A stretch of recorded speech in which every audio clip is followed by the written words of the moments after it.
Bienvenue à Arrêt sur le monde. Les Algériens ont l'impression d'avoir un fantôme comme président depuis près de 5 ans. Imaginez, Abdelaziz Bouteflika n'a même pas fait campagne pour sa réélection en 2014. Mais l'idée de voir l'histoire se répéter a mis le feu aux poudres dans le pays. Le 22 février, les Algériens ont commencé à prendre la rue à travers le pays pour s'opposer à la candidature du président Abdelaziz Bouteflika qui se présentait à la présidentielle pour un 5e mandat.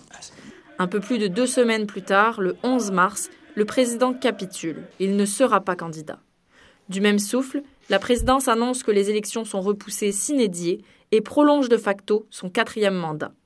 La rue algérienne dénonce une ruse pour rester au pouvoir et venir à bout de la contestation. Abdelaziz Bouteflika est à la tête du pays depuis 1999. L'Algérie sortait alors d'une longue guerre civile, connue sous le nom de décennie noire. En 2013, alors dans son 3e mandat, le président est victime d'un accident vasculaire cérébral qui réduit sa capacité motrice. Son dernier discours public remonte à 2014, ce qui alimente les rumeurs sur son état de santé réel. En plus d'un immobilisme politique, la population dénonce des conditions d'austérité trop difficiles. Selon le Haut-Commissariat des Nations Unies pour les réfugiés, les jeunes Algériens sont de plus en plus nombreux à vouloir quitter leur pays, malgré les risques que cela implique. Maintenant que les élections sont repoussées sine die, que va-t-il se passer ? Abdelaziz Bouteflika a mis de l'avant son idée de conférence nationale qui réunira tous les acteurs politiques afin de faire une série de réformes constitutionnelles. Il a également décrété que la prochaine élection présidentielle aura lieu dans le prolongement de cette conférence et dit souhaiter qu'elle se déroule avant la fin de 2019. Mais en attendant que soit choisie la date du scrutin, les Algériens et le reste du monde restent dans le doute quant à la suite des choses et à l'issue de cette campagne électorale qui aura été, toute fin pratique, beaucoup plus longue que prévu. Notre invité en studio pour en parler, Islam Amin Deradji, il est doctorant au Cerium. Il s'intéresse aux luttes et aux mouvements sociaux en Algérie. Monsieur Deradji, bonjour. Bonjour. D'abord, dites-nous, quelles sont les conditions dans lesquelles vivent les Algériens aujourd'hui et qui sont évidemment liées à la crise qu'on connaît? Oui. Vous l'avez rappelé dans votre introduction, l'annonce du président Bouteflika d'une 5e mandature a suscité un véritable choc moral qui s'est traduit par une mobilisation inédite dans l'histoire du pays. Choc moral d'autant que le président a été particulièrement absent au cours de son dernier mandat, une absence qui a été pesante du fait que l'Algérie doit relever de nombreux défis et se trouve confrontée à plusieurs difficultés à la fois économiques, sécuritaires et politique. Économique, on le sait, l'Algérie est un État rentier, un État qui dépend de l'exportation de gaz et de pétrole pour assurer le fonctionnement de son budget.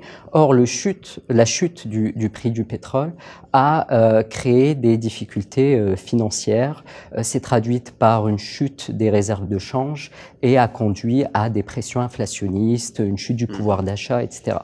Sur le plan social, ce qu'on constate, c'est à la fois au cours des 2 derniers mandats, une augmentation du nombre d'émeutes, mais aussi des mobilisations sectorielles, de catégories socio-professionnelles, de médecins, d'enseignants, de retraités de l'armée de libération nationale, et une amplification, vous l'avez rappelé également dans votre introduction, du phénomène des haragas, c'est-à-dire de l'immigration clandestine. Or, à la fois ces émeutes et ces mobilisations sont des indicateurs d'une détérioration de la relation des citoyens à l'autorité publique et le signe clair que cette autorité ne répond plus aux attentes citoyennes. Est-ce qu'on peut comparer la situation actuelle à celle qui prévalait en 1988 quand les Algériens ont manifesté aussi pour davantage de démocratie? Est-ce que les 2 situations sont comparables? Il y a quelques similitudes, mais en fait les 2 mobilisations sont très différentes.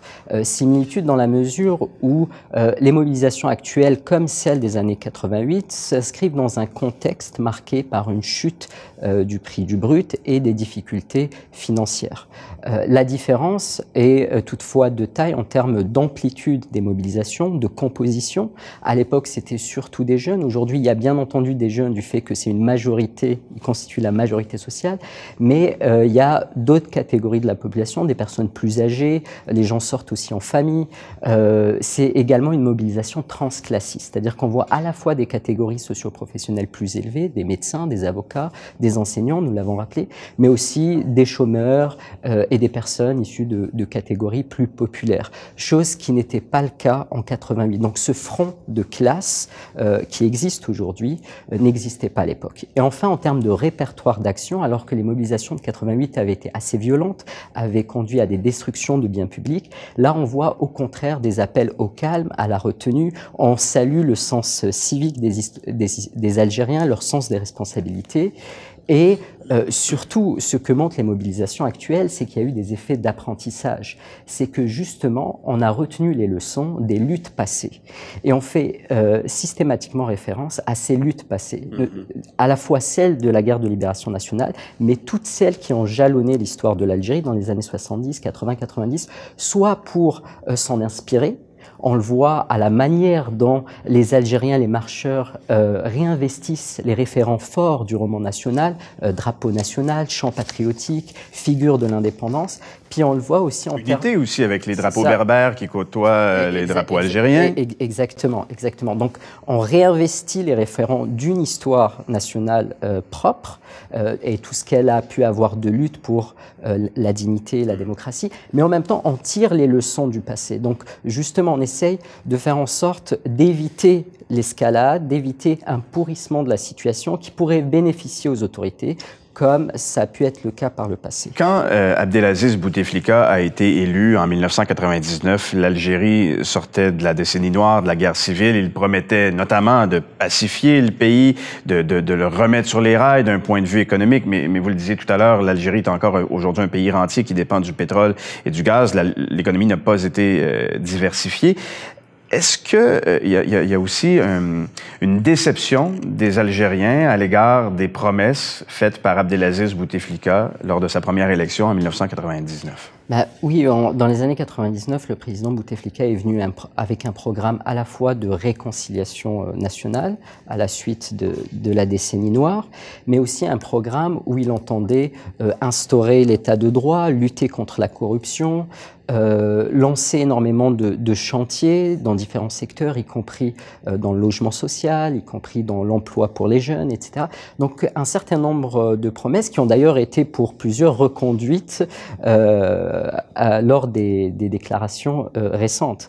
Donc oui, je pense qu'il y a un sentiment de déception, d'attentes auxquelles les autorités publiques n'ont pas répondu, et des déceptions qui s'expriment, comme je l'ai dit, par des luttes et des mouvements sociaux qui ne datent pas d'aujourd'hui ou du mois de février, mais qui ont ponctué les deux, si ce n'est les trois derniers mandats. Mais est-ce que les Algériens se disent, écoutez, Monsieur le Président, vous aviez 20 ans pour remettre le pays sur les rails, vous ne l'avez pas fait. Si je résume, il y a un peu de ça aussi. Ça a été une des critiques qui a été adressée aux dernières lettres du président, où il annonce justement des réformes profondes, à la fois politiques et économiques, et une conférence nationale qui doit s'étaler sur une période d'une année, mais dont l'échéancier n'a pas encore été clairement fixé. Et la critique est de dire que finalement, ce qui n'a pas été fait en 20 ans en termes de diversification de l'économie, en termes de redressement de l'État, d'approfondissement de la citoyenneté et de la démocratie, ne sera pas fait en fin de mandat, d'autant que le président est affaibli. Oui, voilà. Justement, vous parlez du président qui est affaibli. Ça pose une question aussi d'un strict point de vue démocratique. Abdelaziz Bouteflika est pratiquement invisible depuis son AVC en 2003. On le disait, il n'a même pas fait campagne en 2014 pour sa réélection. Alors, beaucoup de gens se demandent, est-ce qu'il est réellement aux commandes de l'État? Donc, voilà justement cette maladie qui a fait en sorte que le président a été en retrait, alimente toute une série de spéculations, y compris de la part des analystes, sur quels sont les détenteurs réels du pouvoir en Algérie. On a le sentiment d'une sorte d'opacité. Dans la mesure où on a une constitution où il y a une forte concentration du pouvoir au niveau de la présidence, mais que ce président est, du fait de sa maladie dont on a le sentiment qu'il est dans l'incapacité justement d'assumer. Est-ce que c'est le président ou c'est son entourage? Voilà, donc la question qui se pose, c'est qui prend les décisions stratégiques? Est-ce que ça vient de l'état-major, du chef d'état-major Gaïd Salah, qui est un proche du président? Est-ce que c'est son entourage familial, et notamment ses deux frères? Ou est-ce que les affaires courantes sont tout simplement gérées par les premiers ministres?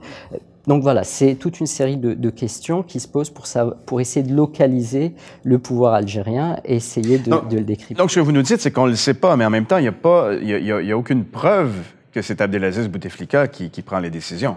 Non, justement. Puis la critique qui est faite, c'est que on a le sentiment de recevoir lettre après lettre après lettre, mais est-il vraiment dans la capacité d'écrire ces lettres ou d'adresser ces messages? Et si tel est le cas du fait de sa maladie, qui le fait? Question brève en terminant. Est-ce que le report des élections, de l'élection présidentielle, va permettre à l'opposition de se structurer, de se préparer? Parce que l'opposition, il n'y en avait pas beaucoup. Les candidats sérieux n'y allaient pas. Ils avaient l'impression que les dés étaient pipés d'avance. Alors là, est-ce que ça donne le temps à une opposition de bien se préparer? On a beaucoup dit des partis d'opposition en Algérie qu'ils étaient divisés, fragmentés, qu'ils avaient un très faible ancrage à l'intérieur du territoire, au-delà des grandes villes, du fait même du contexte autoritaire qui leur permet pas justement d'activer sur le terrain, qui crée des difficultés administratives, etc. Donc, la question se pose, est-ce que cette opposition, ces partis d'opposition vont pouvoir se structurer et répondre aux attentes citoyennes? Il y a deux choses. La première, c'est qu'il y a également une critique qui est portée à l'égard de l'ensemble de la classe politique, et y compris de certains partis d'opposition dont les figures sont conspuées lorsqu'elles rejoignent les marches. Donc il y a à la fois ces partis-là qui sont critiqués. Cela dit, cette dynamique citoyenne, cette réappropriation de l'espace public auquel on assiste en Algérie fait en sorte que de nouvelles figures se révèlent, et des figures qui ne sont pas nécessairement issues des partis d'opposition traditionnels ou qui sont les plus connus. Islam Amin Deradji, je vous coupe là-dessus, c'est tout le temps qu'on avait. Vous êtes doctorant au Centre d'études et de recherche internationale de l'Université de Montréal, le CERIUM. Merci d'avoir été avec nous aujourd'hui. Merci.